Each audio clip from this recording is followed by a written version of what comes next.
In the newest trailer for Magic the Gathering's Esport Initiative at the Gaming Awards, there was quite a huge mistake that made it into the newspaper portion of the video. There is a couple of seconds where they show 4 to 5 of the newspaper clippings and the front pages of the newspapers, and there are a lot of issues with them. Some that are translated, 2 of the pages are translated, the rest are not, but we will get into what they say. So about a minute in, there's a newspaper that says Magic Champion that they stuck on the newspaper ad, and they slapped a Google translated version of Magic Champion on a newspaper's image. But this newspaper image that they chose was one that you can find on Google very easily. They looked up the front page of one of the major newspapers in Japan and they just took the image. And the worst part is that it's a newspaper front that talks about a catastrophe that left 39 dead in 2014, and they left the 39 dead part in there. And one of the other ones also, the one in French, says at the top translated, "When rape is no longer a crime." I am so angry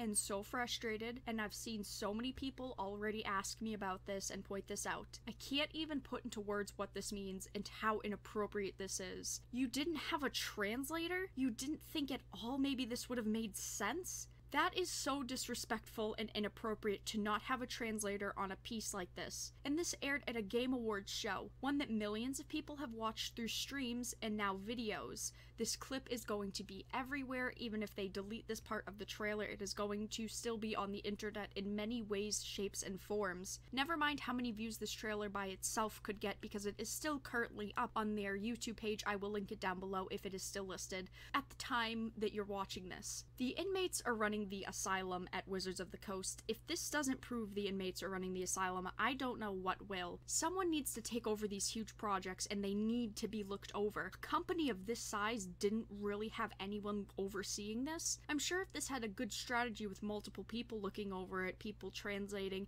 it going through the lines of other people, this could have turned out okay. I personally wasn't a fan of the trailer, but this isn't okay. This is a public relations disaster, and it's offensive and it's vile. The things that are listed on these newspapers, the clippings that they took. It's not that these newspapers are the problem, but these are real newspapers. These are real world tragedies. It's the context of which that they were mistakenly used in for promoting a fantasy game, which is what makes it awful. This is just the icing on the cake for what's going on with the company. The infusion of politics into their products is not a good business decision. Who is overseeing any of this? Is there anyone to even oversee any of it? Someone needs to take control of the current cast of characters at Wizards of the Coast, especially with something as large as an Esport Initiative with $10 million in prizes in 1 year from what they had said. If they don't, this is a potential disaster to the company. I don't honestly know how this is going to play out. I foresee them taking down the trailer immediately, or hopefully they will, and they will be smart, but the problem is this already aired and no one had looked over this project. This is an awful disaster. I'm not sure how many people really noticed it, because they are very, very, very fast transitions through the newspapers themselves, but if you do pause it and you do really look at them, you can obviously see blatant words in there, blatant translations, and then when you actually look up the translations, you can obviously see how bad and poorly this is actually done. Make sure to share this video if you appreciated this type of news. Make sure to give it a like if you liked and a dislike if you didn't like. I hope that you guys enjoyed though, and I'll talk to you guys again really soon. Hey there, thank you so much for sticking around until the end of the video. You should click that subscribe button, and there are plenty of ways to show support to the channel, such as following me on Twitter, joining the Dark Titans Discord server, or even chipping in on Patreon and becoming a Dark Titan yourself. I'll see you all in the next video.